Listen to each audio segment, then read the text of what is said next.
یہ پیشکش ہے رضا انٹرپرائزز کی۔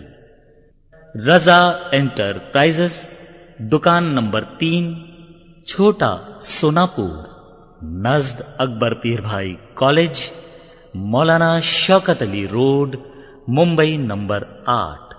ٹیلی فون نمبر 23091629۔ الفاتحہ۔ اللہ تعالیٰ فی شان حبیبہ ان اللہ وملائکتہ یصلون علی النبی یا ایہا الذین آمنوا صلوا علیہ وسلموا تسلیما۔ اللہم صل علی سیدنا و شفیعنا و حبیبنا و مولانا محمد معدن الجود والکرم وعلی آلہ وبارک وسلم صلاۃ و سلام علیک یا رسول اللہ صلی اللہ تعالی علیہ وسلم۔ لا الہ الا اللہ محمد الرسول اللہ صلی اللہ تعالی علیہ وسلم۔ لاؤڈ اسپیکر سے پہلے جو تیز کریں۔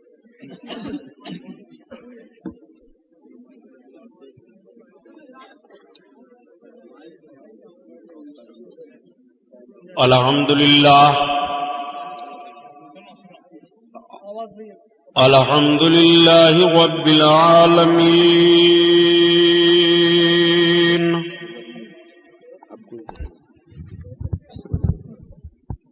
الصلاۃ والسلام علی سید المرسلین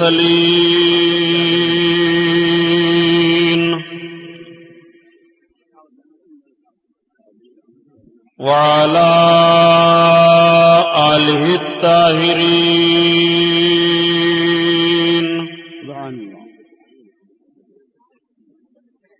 واصحابہ المطہرین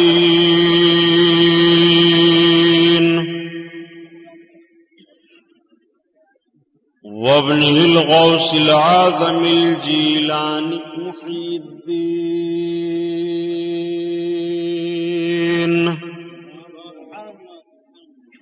واہل بیتہ اجمعین، اما بعد فاعوذ باللہ من الشیطان الرجیم، بسم اللہ الرحمن الرحیم۔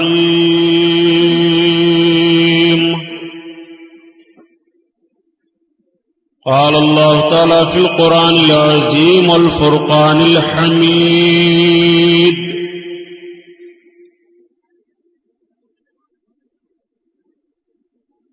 والعاقبۃ للمتقین۔ صدق اللہ البصیر القدیر وصدق رسولہ الرشید النذیر، والحمد للہ رب العالمین۔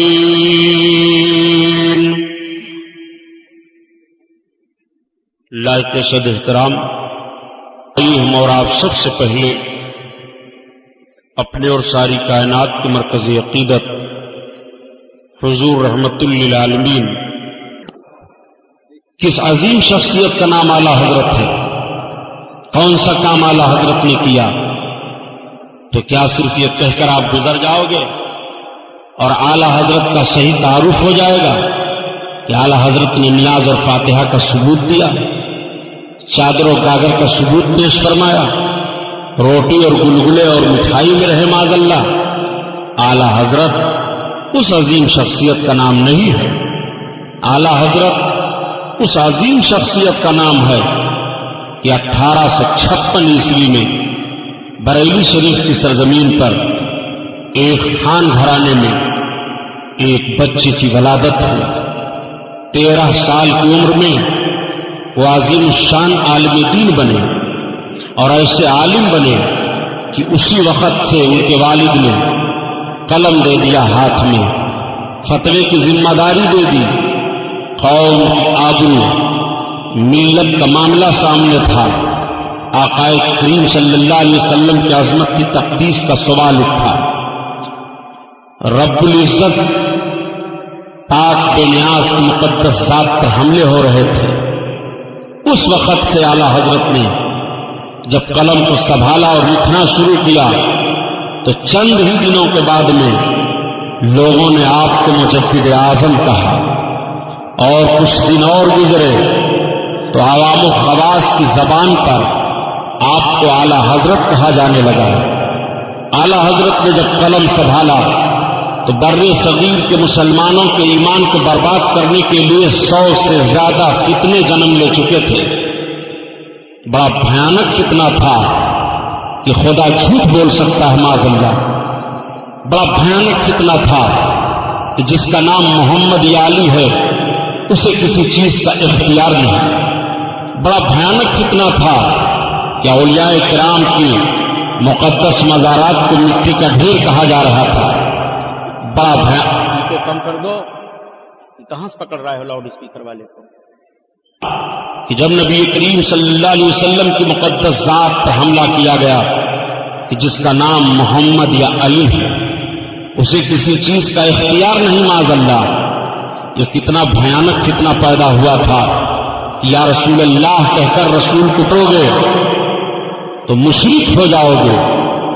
یہ کتنا بڑا بھیانک فتنہ پیدا ہو گیا تھا کہ اگر تم انبیاء کو، اولیاء کو وسیلہ مانو گے تو مشرک ہو جاؤ گے۔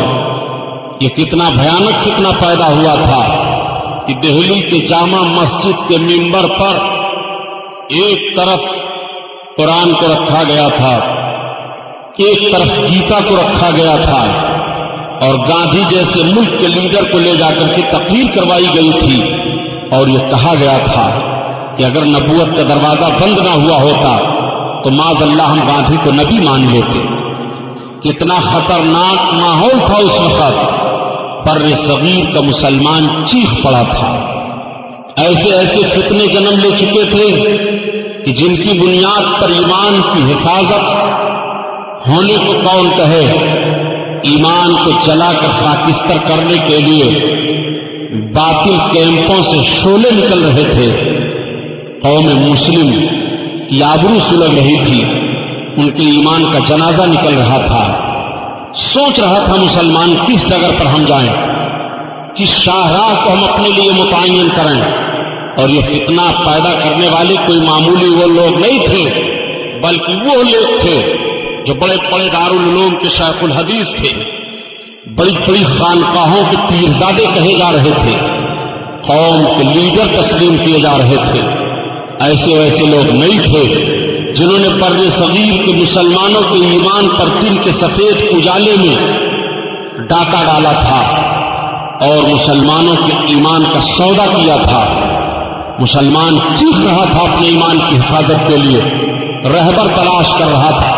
رب کا کرم ہوا، اللہ تعالیٰ نے اپنے اس عظیم بندے کو بر صغیر کے مسلمانوں کو عطا کر دیا، اور جب قلم چلنا شروع ہوا اور دشمنوں کے سوالات کے جوابات کے دفاع میں لکھنا شروع کیا اور تحریریں سامنے آئیں تو آواز آ رہی تھی، کل پہ رضا ہے خنجر خونخوار برقبار، آدھا سے کہہ دو خیر منائیں نہ شر کریں۔ سبحان اللہ۔ اور جب لکھنا شروع کیا ایمان کی حفاظت ہو گئی، بر صغیر کا مسلمان ایمانی طور پر محفوظ ہو گیا، تو ہندوستان ہی نہیں بلکہ ہر گوشے گوشے سے آواز آنے لگی کہ ڈالتی قلبوں میں عظمت مصطفیٰ، سبحان اللہ سبحان اللہ، ڈالتی قلبوں میں عظمت مصطفیٰ، سیدی اعلی حضرت پہ لاکھوں سلام، لاکھوں سلام۔ سبحان اللہ سبحان اللہ، بے شک۔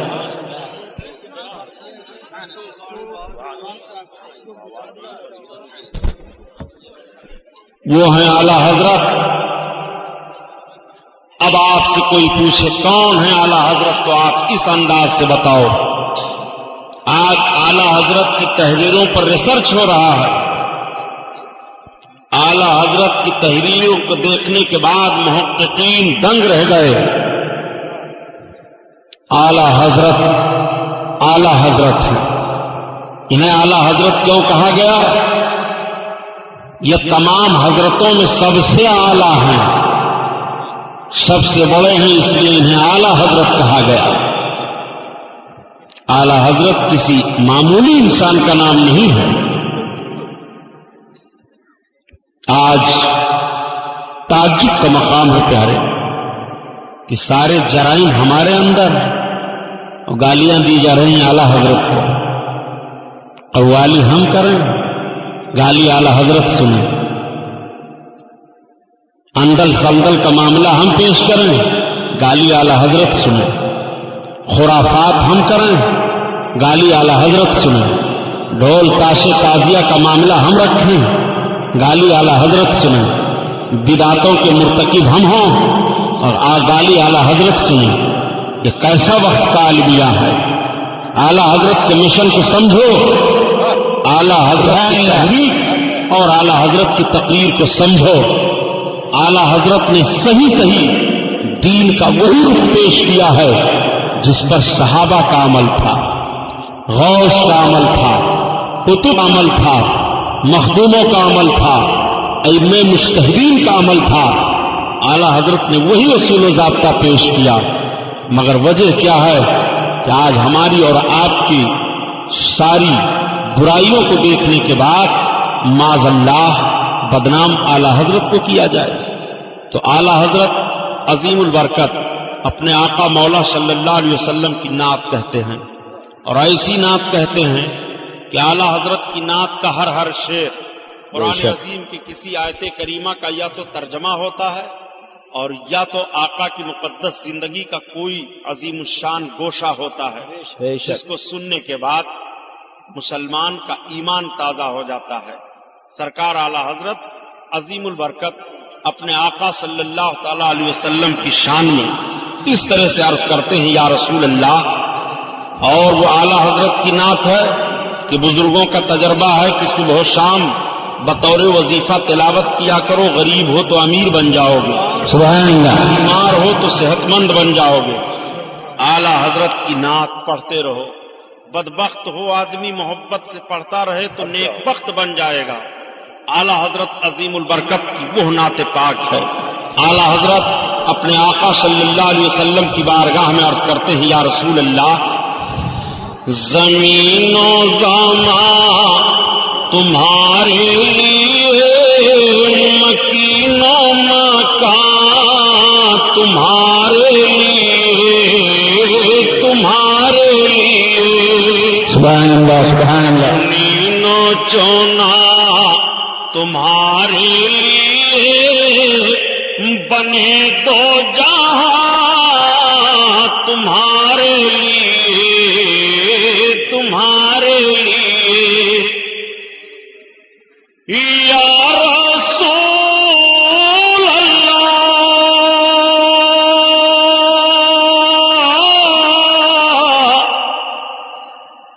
دہن میں زبان تمہارے لیے، بدن میں ہے جان تمہارے لیے، ہم آئے یہاں تمہارے لیے، اوپر بھی وہاں سبحان اللہ، تمہارے لیے، تمہارے لیے۔ یہ اعلیٰ حضرت نے کیوں کہا، اس کی بھی تشریح سن لو۔ نہ جمن ہارے نہ بیڑی ڈوبے، اور 4 آنا مہینہ اس لاؤڈ اسپیکر والے کو کرایہ دینا، بس صحیح ہو جائیں گے۔ اتنے بدماش ہوتے ہیں کہ بمبئی انٹرنیشنل شہر بتاؤ، یہاں لاؤڈ اسپیکر۔ اللہ حضرت عظیم البرکت اس شعر کا مطلب سمجھو۔ اللہ تعالیٰ نے حضرت آدم علیہ السلام کو پیدا فرمایا۔ حضرت آدم علیہ السلام کہاں پیدا ہوئے تھے معلوم ہے؟ اسٹیج کے لوگ نہ بولیں گے۔ کہاں اعلیٰ حضرت پیدا ہوئے؟ حضرت آدم پیدا ہوئے تھے۔ حضرت آدم علیہ السلام کی تخلیق جنت میں ہوئی۔ ہم سب کے لیے اصل جگہ جنت ہے، ہم جنت سے آئے، ہمیں پلٹ کر کے جنت میں جانا ہے۔ بے شک، جب تک رب کی مشیت رہی حضرت آدم علیہ السلام جنت میں رہے، بے شک، رب کی مشیت ہوئی خطائے اجتہادی کی بنیاد پر حضرت آدم علیہ السلام جنت سے دنیا کی طرف منتقل فرمائے گئے۔ حضرت آدم علیہ السلام اس ندامت میں رب کی بارگاہ میں رونے لگے۔ 300 برس تک حضرت آدم علیہ السلام روتے رہے۔ دنیا میں 3 آدمی بہت روئے ہیں۔ ایک تو جنت سے منتقل فرمائے جانے کے بعد حضرت آدم علیہ السلام، اور دوسرے حضرت یعقوب علیہ السلام حضرت یوسف علیہ السلام کی جدائی میں، اور تیسرے حضرت امام زین العابدین رضی اللہ تعالیٰ عنہ واقعے کربلا کے بعد۔ یہ تینوں دنیا میں اتنا روئے ہیں کہ ان کے اتنا کوئی نہیں رویا، بے شک۔ اور ہم گنہگار امتیوں کی یاد میں تمام نبیوں اور رسولوں میں سب سے زیادہ اللہ کے حبیب صلی اللہ تعالی علیہ وسلم روئے۔ حضرت آدم علیہ السلام تو تصویر روتے رہے۔ ایک روز حضرت آدم علیہ السلام نے رب کی بارگاہ میں عرض کیا، اللہم اسألک بحق محمد صلی اللہ تعالی علیہ وسلم، اے اللہ ہم محمد علیہ السلام کے توسل سے تیری بارگاہ میں اپنی خطا کی معافی مانگ رہے ہیں۔ رب تعالیٰ کی طرف سے حکم ہوا، آدم تمہاری لغزش معاف کر دی گئی، مگر یہ تو بتاؤ کہ تمہیں اس نام کا علم کیسے ہوا؟ تو حضرت آدم علیہ السلام عرض کرتے ہیں، میرے مولا جب تو نے مجھے پیدا کیا اور میں نے آنکھیں کھولی تو میں نے دیکھا کہ تیرے نام کے ساتھ یہ نام لکھا ہوا ہے، تو میں نے جان لیا کہ اپنے نام کے ساتھ تو نے جس نام کو لگایا ہے پروردگار وہ تیرا سب سے زیادہ محبوب ہے۔ تو حکم ہوا، ہاں آدم اگر وہ میرا محبوب نہ ہوتا تو نہ میں تمہیں پیدا کرتا نہ ساری کائنات کو پیدا کرتا۔ اب اعلیٰ حضرت کا شعر پڑھو، ایمان تازہ ہو۔ زمین و زمان تمہارے مکین و مکان تمہارے لیے،